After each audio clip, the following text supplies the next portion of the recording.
اچھا، ایک ریزن آپ نے پریگنینسی بتائی، دوسری آپ نے ٹریول بتائی. یس، لانگ ٹریول آپ کرتے ہیں جس میں آپ اموبلٹی جیسے کہہ لیں، مطلب ایک پیشنٹ بیڈ پہ پڑا ہی ہوا ہے، کوئی سرجری کروائی ہے.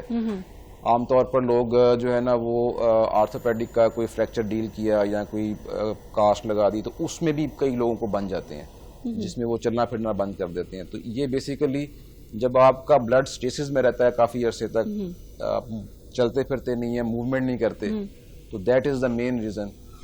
یا پھر آپ کا خون گاڑھا ہو جائے، جن میں کچھ لوگ ہوتے ہیں جن میں قدرتی خون گاڑھا ہوتا ہے، جن کو تھرومبوفیلیاز کہتے ہیں. وہ ایک ڈیزیز، وہ بھی بیماریاں ہیں، پیدائشی بیماریاں ہیں. ان کو پھر ہم ڈفرینٹ ٹیسٹ کے ساتھ چیک کرتے ہیں.